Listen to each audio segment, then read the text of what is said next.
faut être curieux, il faut être curieux de tout, il faut être curieux de la vie. Et quand on est curieux, l'inspiration peut venir de beaucoup de choses.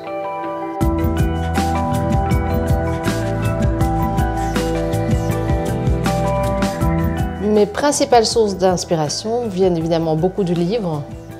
Elles viennent aussi de la nature et de l'art. Et donc, que ce soit dans la nature, que ce soit dans un musée, que ce soit avec des images d'architecture, que ce soit avec des matières, je prends énormément de photos.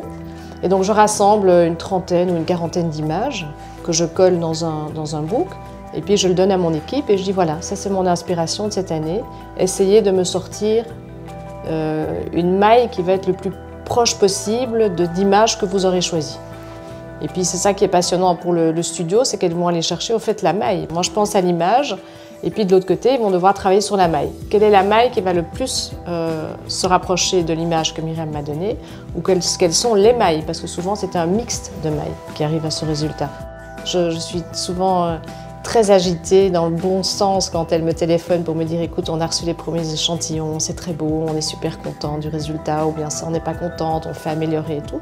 Et donc je découvre avec mon équipe les résultats que les usines nous ont envoyés, et c'est souvent très passionnant. C'est la finalisation de la collection, c'est de se dire tiens on avait pensé ça et on est arrivé à ça. C'est là où on sent la solidité de l'équipe et la compréhension de l'équipe aussi.